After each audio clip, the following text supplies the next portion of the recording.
Hello दोस्तों, हिंदी की बिंदी channel में आप सभी का स्वागत है। तो दोस्तों, आज के इस वीडियो में हम बात करेंगे बिहार एस्टेट का।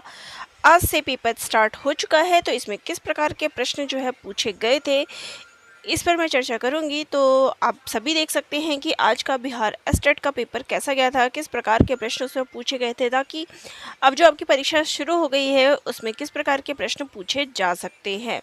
तो चलिए अपना प्रश्नोत्तरी हम शुरू करते हैं। और प्रैक्टिस टेस्ट की बात करूं तो देखिए, मेरे चैनल पे आपको संपूर्ण जो मैंने PYQ करवाया है, वहाँ से आप PYQ भी देख सकते हैं कि किस प्रकार के प्रश्न जो है इसमें पूछे जा रहे हैं। बिहार एस्टेट के पेपर में पेपर 1 या फिर पेपर 2 में प्रीवियस ईयर में जिस प्रकार के प्रश्न आए थे वो सभी मैंने प्लेलिस्ट तैयार कर ली है। मेरे चैनल पे आपको मिल जाएगा, आप वहां से उसको देख सकते हैं। और अभी जो पेपर आपके होंगे वो भी प्रश्नोत्तर मैं डेली अपलोड करूंगी, तो मेरे चैनल से जुड़े रहिएगा। चलिए आज की प्रश्नोत्तरी शुरू करते हैं। तो पहला क्वेश्चन है, संज्ञानात्मक उद्देश्यों का संबंध है, यानी कि जो cognitive objectives are related to, किससे संबंध होता है? कौशल से, हृदय से, मस्तिष्क से या फिर हाथों से? तो यहाँ इसका राइट आंसर हो जाएगा, इसका जो रिलेशन होता है वो ब्रेन से होता है, यानी कि मस्तिष्क से होता है। ठीक है, नेक्स्ट क्वेश्चन है, शिक्षण अधिगम सामग्री यानी टीचिंग लर्निंग मटेरियल क्या है? शिक्षण प्रक्रिया को रोचक और आसान बनाती है। जब कक्षा में शिक्षक ना हो तो बच्चों को व्यस्त रखने का आसान माध्यम है। भाषा की कक्षा में इसकी महत्वपूर्ण भूमिका जो है महत्वपूर्ण नहीं है, या फिर महंगे और टिकाऊ शिक्षण अधिगम सामग्री को श्रेष्ठ माना गया है। तो यहाँ पर इसका राइट आंसर हो जाएगा ऑप्शन ए, शिक्षण प्रक्रिया को रोचक और आसान बनाती है, यानी टीचिंग लर्निंग मटेरियल जो है it's makes the teaching process interesting and easy. Next है, उठो, जागो और तब तक नहीं रुको जब तक लक्ष्य प्राप्त नहीं हो जाता। ये कथन किसका है? Rise, wake up and do not stop until the goal is achieved. ये किसने कहा है? तो ये कहने वाले हैं ऑप्शन डी, स्वामी विवेकानंद। ठीक है, नेक्स्ट क्वेश्चन है, एक शिक्षक के लिए सर्वाधिक चुनौतीपूर्ण है। तो चुनौतीपूर्ण क्या होता है? टीचर के लिए जो चैलेंज होता है वो कौन सा होता है? विद्यार्थियों को कक्षा में बैठाकर रखना, गृह कार्य देना, शिक्षण अधिगम प्रक्रिया को आनंददायक बनाना, प्रश्न पत्र तैयार करना। तो यहाँ इसका राइट आंसर हो जाएगा ऑप्शन सी, शिक्षण अधिगम प्रक्रिया को आनंददायक बनाना। चलिए नेक्स्ट क्वेश्चन है, शिक्षा मनोविज्ञान एक विज्ञान है, शैक्षिक नियोजन का, शैक्षिक सिद्धांतों का, मानव व्यवहार का, या फिर इनमें से कोई नहीं। तो हमारे 5th क्वेश्चन का जो आंसर होगा वो क्या होगा? तो वो होगा ऑप्शन सी, मानव व्यवहार का, यानी ह्यूमन बिहेवियर। ठीक है, नेक्स्ट है, बच्चों को के सीखने के लिए वह वातावरण अनुकूल है जहां पारिवारिक अनुशासन कड़ा है, खेलने और गाने की आज़ादी है, उनकी भाषा, पूर्व अनुभव एवं भावनाओं का सम्मान है, या फिर पाठ्य पुस्तकों की प्रधानता है। तो यहाँ पे इसका राइट आंसर जो हो जाएगा, जहाँ पे बच्चों को खेलने और गाने की आज़ादी है। ठीक है,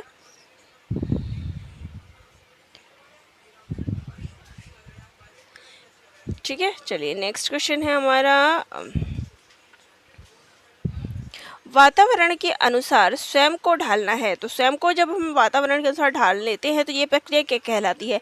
अनुकूलन, समायोजन, आत्मसातीकरण, या फिर अनुकरण। तो इसका राइट आंसर हो जाएगा अनुकरण, यानी अनुकूलन यानी कि एडाप्टेशन। ठीक है, ये इसका राइट आंसर है। चलिए नेक्स्ट क्वेश्चन हमारा आ जाता है, सीखना के संदर्भ में, या मैं इंग्लिश में भी क्वेश्चन दिखा रही हूँ, तो जिनको हिंदी में ना समझ आए वो इंग्लिश में भी देख सकते हैं। चलिए, सीखना के संदर्भ में कौन सा विकल्प असत्य है? सीखना व्यवहार में परिवर्तन को कहा जाता है, सीखने के कारण व्यवहार में परिवर्तन तथा अभ्यास या अनुभूति के फलस्वरूप होता है, सीखने में व्यवहार में अपेक्षाकृत स्थायी परिवर्तन होता है, या फिर इनमें से कोई नहीं। तो इसका राइट आंसर हो जाएगा यहाँ पे, क्या होगा यहाँ पे? ऑप्शन डी, इनमें से कोई नहीं। क्योंकि सीखना क्या है? सीखना जो है एक निरंतर चलने वाली प्रक्रिया है, जीवन भर व्यक्ति कुछ न कुछ सीखता रहता है। तो यहाँ पर एक भी ऑप्शन यहाँ पर करेक्ट नहीं है। नेक्स्ट क्वेश्चन है, RMSA ये क्या है? राष्ट्रीय माध्यमिक सूचना एवं अनुसंधान, राष्ट्रीय उच्च माध्यमिक शिक्षा अभियान, या फिर राष्ट्रीय माध्यमिक शिक्षा अभियान, या फिर राज्य माध्यमिक शिक्षा अभियान।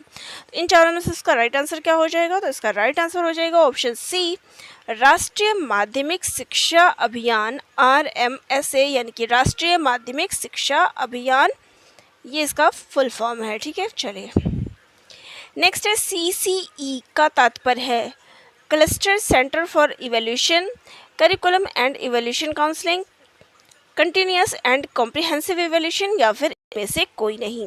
तो CCE इसका फुल फॉर्म क्या हो जाएगा? तो इसका राइट आंसर हो जाएगा continuous and comprehensive evaluation, option C जो है यहाँ पे राइट आंसर हो जाएगा। चलिए नेक्स्ट क्वेश्चन है, ब्लूम की टेक्सोनॉमी के संदर्भ में निम्नलिखित में से कौन सा विकल्प असत्य है? तो यहाँ पे हमें असत्य वाला कथन ढूंढना है। ठीक है, यह शिक्षा के अंतर्गत सीखने के उद्देश्यों के वर्गीकरण से संबंधित है, इसका प्रकाशन 1966 में हुआ, यह बच्चों के बौद्धिक विकास में योगदान देती है। तो यहाँ पे जो इसका राइट आंसर हो जाएगा कि देखिए ब्लूम की जो टेक्सोनॉमी है वो क्या सिखाती है, वो इसमें से जो इसका राइट आंसर यहाँ पे हो जाएगी, तो देखिए उन्होंने जो है हमें असत्य ढूंढना है। यहाँ पे क्या है, इसका प्रकाशन, यानी ये जो पुस्तक है ब्लूम की टेक्सोनॉमी, इसका प्रकाशन 1966 है। ये गलत है क्योंकि इसका प्रकाशन जो है हमें गलत कथन ढूंढना है, तो 1956 है। ये नोट डाउन कर लें क्योंकि अभी तो पेपर की श्रृंखला शुरू हुई है। तो इसका प्रकाशन वर्ष क्या हो जाएगा? 1956, ना कि 1966। ठीक है, तो यहाँ पर ये गलती है, बाकी सारे कथन जो है हमारे सही है। देखिए इसका नामकरण शैक्षिक मनोवैज्ञानिक बेंजामिन ब्लूम के यहाँ पर हुआ है, तो ये भी कथन सही है, लेकिन जो इसका टाइम वो दिया हुआ है वही गलत था। ठीक है, नेक्स्ट है क्वेश्चन पे आ जाते हैं। तो नेक्स्ट हमारा क्वेश्चन है, निम्न में शिक्षा में कौन सा संसाधन सम्मिलित नहीं है?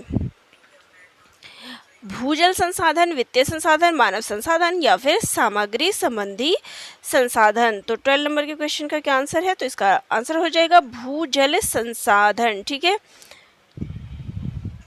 क्योंकि देखिए वित्तीय संसाधन में क्या आ जाता है? वित्तीय संसाधन में स्कूल की फीस, सरकारी अनुदान, प्रबंध का वित्तीय स्रोत, ये सब आ जाते हैं। वहीं पे अगर बात करें मानव संसाधन की, तो मानव संसाधन में शिक्षक, छात्र और कर्मचारी आ जाते हैं। वहीं पे भौतिक संसाधनों की बात करें, ये सामग्री संबंधी, तो इसमें आपकी पाठ्य पुस्तकें, ऑडियो वीडियो सामग्री हो गया, कंप्यूटर हो गया, पुस्तकालय हो गया, प्रयोगशालाएं हो गई, तो ये सारी चीज़ें आ जाएगी। लेकिन भूजल संसाधन जो है इसके अंतर्गत नहीं आता। चलिए नेक्स्ट क्वेश्चन है, राष्ट्रीय उपलब्धि सर्वेक्षण के संदर्भ में कौन सा विकल्प सत्य है? तो यहाँ पे हमें सत्य कथन ढूंढना है। ठीक है, देश के माध्यमिक स्तर के बच्चों का ऑनलाइन मूल्यांकन पोर्टल है,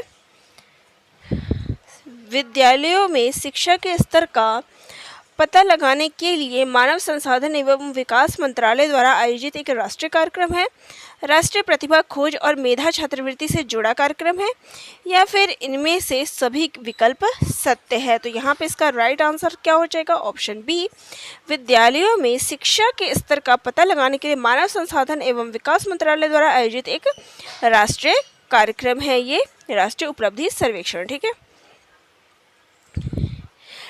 नेक्स्ट है, राष्ट्रीय शिक्षा दिवस किसकी स्मृति में मनाया जाता है? जाकिर हुसैन, डॉक्टर राधाकृष्णन, स्वामी विवेकानंद, या फिर मौलाना अबुल कलाम आज़ाद। तो यहाँ पे इसका राइट आंसर क्या हो जाएगा? तो इसका राइट आंसर हो जाएगा राष्ट्रीय शिक्षा दिवस जो है मौलाना अबुल कलाम आज़ाद के स्मृति में मनाया जाता है। नेक्स्ट है, ऑपरेशन ब्लैक बोर्ड कार्यक्रम कब शुरू किया गया? तो ऑपरेशन ब्लैक बोर्ड कार्यक्रम जो है सन 1986 में शुरू किया गया। नेक्स्ट है, इनमें से कौन समझे सीखे कार्यक्रम के बीज सूचकों में नहीं है?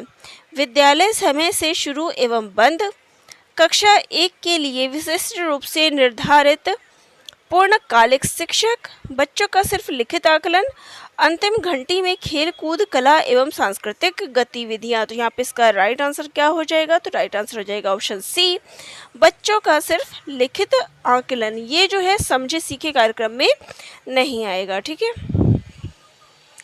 नेक्स्ट है, मेरा विद्यालय शीर्षक लेख राजू द्वारा लिखा गया है। लेख अर्थपूर्ण है लेकिन व्याकरणिक अशुद्धियां भी है। राजू के लिए कौन सी टिप्पणी उचित होगी? आपका व्याकरण संबंधी ज्ञान कमजोर है। लेख लिखने के पूर्व वर्तनी संबंधी ज्ञान अवश्य प्राप्त कर ले। आपकी लिखावट गंदी और अशुद्धियों से भरी है। आपने निबंध अच्छा लिखा है, कहीं कहीं पर व्याकरण अशुद्धियां है जिसे अभ्यास द्वारा सुधारने की आवश्यकता है। तो यहाँ पे इसका राइट आंसर हो जाएगा ऑप्शन डी। ठीक है, चलिए नेक्स्ट है हमारा उत्पीड़ितों का शिक्षा शास्त्र। इसके लेखक कौन है? उत्पीड़ितों के शिक्षा शास्त्र, इसके लेखक हैं ऑप्शन सी पॉलो फ्रेरे। ठीक है, नेक्स्ट है शिक्षक साथी है। किस चीज़ में शिक्षक साथी है? शिक्षण सहयोग संदर्शिका, शिक्षक संयोग संदर्शिका, शिक्षकों की समस्याओं के समाधान का गैर सरकारी मंच, बिहार शिक्षा परियोजना परिषद पटना द्वारा प्रकाशित शैक्षिक पत्रिका। तो यहाँ पे इसका राइट आंसर हो जाएगा शिक्षण सहयोग संदर्शिका यानी लर्निंग फैसिलिटेशन मैन्युअल। ठीक है, चलिए नेक्स्ट है, भारतीय संविधान के किस में प्रत्येक नागरिक को अपने धर्म के अनुसार शिक्षा देने की अनुमति है? केंद्र और राज्यों की समवर्ती सूची, मूल अधिकार या फिर राज्य सूची या फिर इनमें से कोई नहीं? तो यहाँ पे इसका राइट आंसर हो जाएगा मूल अधिकार। ऑप्शन बी जो है यहाँ पे हमारा राइट हो जाएगा। चलिए नेक्स्ट क्वेश्चन पे आ जाते हैं।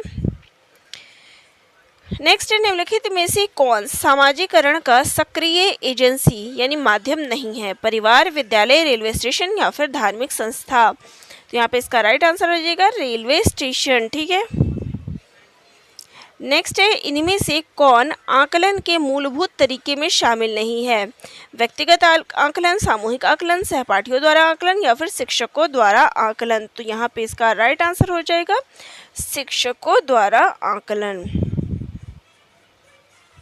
ये जो है इसमें शामिल नहीं है। ठीक है, नेक्स्ट है, बच्चों का आकलन क्यों किया जाना चाहिए? ये से संदर्भित इनमें से गलत विषय कौन सा है?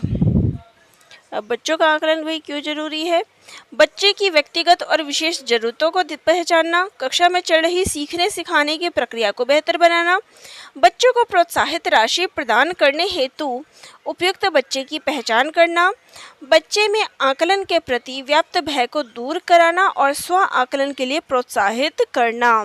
तो यहाँ पे इसका राइट आंसर क्या हो जाएगा? ऑप्शन सी बच्चों को प्रोत्साहित राशि प्रदान करने हेतु उपयुक्त बच्चे की पहचान करना। ठीक है, चलिए नेक्स्ट क्वेश्चन पे आ जाए। तो यहाँ पे 24 नंबर का प्रश्न है, बच्चे के व्यक्तिगत निर्माण में डैश की महत्वपूर्ण भूमिका होती है? मातृभाषा, विदेशी भाषा, अकादमिक भाषा या फिर मानक भाषा? तो बच्चे की जहाँ पे व्यक्तिगत निर्माण की बात है वहाँ मातृभाषा महत्वपूर्ण भूमिका निभाती है। नेक्स्ट है, वाइगोत्स्की के सिद्धांत में विकास के किस पहलू की उपेक्षा की जाती है? सामाजिक, जैविक, भाषाई या फिर सांस्कृतिक? तो इसका राइट आंसर हो जाएगा जैविक। ठीक है, चलिए नेक्स्ट क्वेश्चन है, यदि दो संख्याओं का योग 14 है और इनका अंतर 10 है तो इन संख्याओं का गुणनफल क्या होगा? तो यहाँ पे देखिए, मान लीजिए अगर दो संख्याएं हम मानते हैं a और b है। ठीक है, तो दो संख्याओं का योग यानी a जमा b क्या हो जाएगा? 14, और उनका अंतर यानी a माइनस b क्या हो गया? 10 हो गया। तो यहाँ पे b से b कट गए तो क्या आ गया? 2a। 2a बराबर क्या हो गया? ये हो गया ऐड हो गया तो आ गया 24। तो a बराबर 24 बटे में आ गया 2, तो a का निकल गया 12। फिर a में जो है हम b a की वैल्यू पुट कर देंगे तो 12, फिर आ जाएगा आपका उसका भी b का आंसर आप ऐसे निकाल सकते हैं। तो फिर b का जो निकालेंगे वो हो जाएगा हमारा 14, यहीं पे कर लेते हैं 14 माइनस b की वैल्यू क्या थी हमारी, तो ऐसे हम निकाल सकते हैं। b की वैल्यू पुट कर दे 14 माइनस 12 यानी जो ये a की वैल्यू थी तो वो आ गया 2। ठीक है, और यहाँ पे हमें पूछा कि दोनों संख्याओं का गुणनफल, तो a आ गया हमारे पास 12, b आ गया हमारे पास 2, तो 12 गुणा 2 दोनों का गुणनफल पूछा है तो आ गया हमारा आंसर 24। तो यहाँ पे सी आंसर जो है हमारा राइट हो जाएगा। चलिए नेक्स्ट है, उन सभी अभाज्य संख्याओं का योग जो 31 से कम है। तो कितना होगा। तो यहाँ पे देखिए 31 से कम है, तो यहाँ पे आप कैलकुलेट कर सकते हैं। देखिए 2 जमा 3 जमा अभाज्य संख्या पूछिए 5 जमा 7 जमा 11 जमा 13,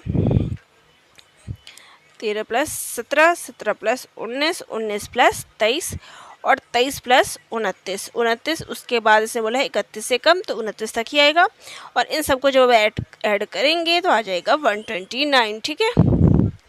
नेक्स्ट है, निम्नलिखित में से कौन सी संख्या 24 से पूर्णतया विभाज्य है। तो यहाँ जब इसको सॉल्व करेंगे तो यहाँ मैं सॉल्यूशन लिख देती हूँ, तो इसका राइट आंसर ये वाला हो जाएगा। ठीक है। चलिए नेक्स्ट है, किसी भी लगातार प्राकृतिक संख्याओं का गुणनफल हमेशा विभाज्य होता है। तो यहाँ पे इसका राइट आंसर क्या हो जाएगा, तो यहाँ पे इसका राइट आंसर हो जाएगा ऑप्शन सी। ठीक है। चलिए नेक्स्ट है, 5, 8 और 15 का चौथा अनुपातिक है, यानी इसका हमें फोर्थ प्रोपोर्शनल नंबर पूछा है। तो यहाँ पे इसका राइट आंसर क्या हो जाएगा, देखिए तो यहाँ पे देखिए हम ऐसे सॉल्यूशन कर सकते हैं 5:8, फिर यहाँ पे 2 दिया गया, फिर यहाँ पे आ जाएगा आपका 15 तो x, ये x है, फिर इसका मान x यहाँ पे रख दे। बाकी देखिए 15 गुणा 8 बट्टे में आ जाएगा 5, यहाँ पे आ जाएगा 24 काट पीट के, 5 दिए 15, 8 दिए 24। ठीक है। नेक्स्ट है, 264 का 60% समान है। तो 264 का 60% हम निकालेंगे, 264 का 60%। ठीक है, ऐसे निकालोगे आप तो ये आ जाएगा 158.4। ठीक है। अब ये पूछे कि किसके समान है, तो यहाँ पर देखिए 158 आ गया ना, तो अब इसको सॉल्व करेंगे तो यहाँ पे आ जाएगा हमारा करेक्ट आंसर हो जाएगा ऑप्शन सी। मैं पूरा सॉल्व नहीं कर रही हूँ, तो यहाँ पे सी आंसर हमारे यहाँ पे राइट हो जाएगा। चलिए नेक्स्ट है, एक आदमी 24 मीटर पूर्व दिशा में चलने के बाद 10 मीटर उत्तर दिशा में चलता है। अब वह अपने प्रारंभिक स्थान से कितनी दूर है। तो यहाँ पे कहा है कि एक व्यक्ति पूर्व दिशा में 24 किलोमीटर चलता है। ठीक है। चलिए फिर उसके बाद वो उत्तर दिशा में 10 किलोमीटर चलता है। अब वो अपने मूल स्थान से कितनी दूर है, तो यहाँ पे हम ये निकालेंगे, तो x का जब आप मान निकालेंगे तो उसका राइट आंसर आ जाएगा हमारा 26 मीटर। ठीक है।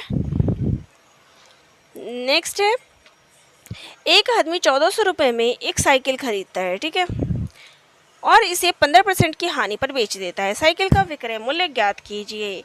तो यहाँ पे आप विक्रय मूल्य का फॉर्मूला लगा देंगे, तो आ जाएगा हमारा 1400, फिर आ जाएगा 100 और 15% की हानि पे बेचता है बटे में 100, और जब इस सबको सॉल्व करेंगे तो हमारा राइट आंसर हो जाएगा 1190 रुपये विक्रय मूल्य। ठीक है। नेक्स्ट है, पहले 40 प्राकृतिक संख्याओं का औसत ज्ञात कीजिए। तो पहले 40 प्राकृतिक संख्याओं का जो आंसर आ जाएगा वो हो जाएगा 20.5। ठीक है। नेक्स्ट है, एक एथलीट 24 सेकंड में 200 मीटर की दौड़ पूरी करता है। किलोमीटर प्रति घंटा में उसकी गति क्या है। तो यहाँ पे 35 का आंसर हो जाएगा ऑप्शन बी 30। ठीक है। नेक्स्ट है, ए और बी मिलकर 15 दिनों में एक काम को पूरा करते हैं और बी 20 दिनों में अकेले। ए अकेले उस काम को कितने दिन में पूरा करेगा। तो यहाँ पे इसका राइट आंसर हो जाएगा 60 दिन में। ठीक है। नेक्स्ट है, एक आयत की लंबाई उसकी चौड़ाई से 2 सेंटीमीटर अधिक है। यदि आयत की परिमिति 48 सेंटीमीटर है तो इसका क्षेत्रफल ज्ञात कीजिए। तो यहाँ मैं सॉल्व नहीं कर रही हूँ, इसका राइट आंसर ही लिख रही हूँ, तो इसका राइट आंसर हो जाएगा ऑप्शन सी 143 सेंटीमीटर। नेक्स्ट है, दिन का कितना प्रतिशत 3 घंटे है। तो यहाँ पे इसका राइट आंसर हो जाएगा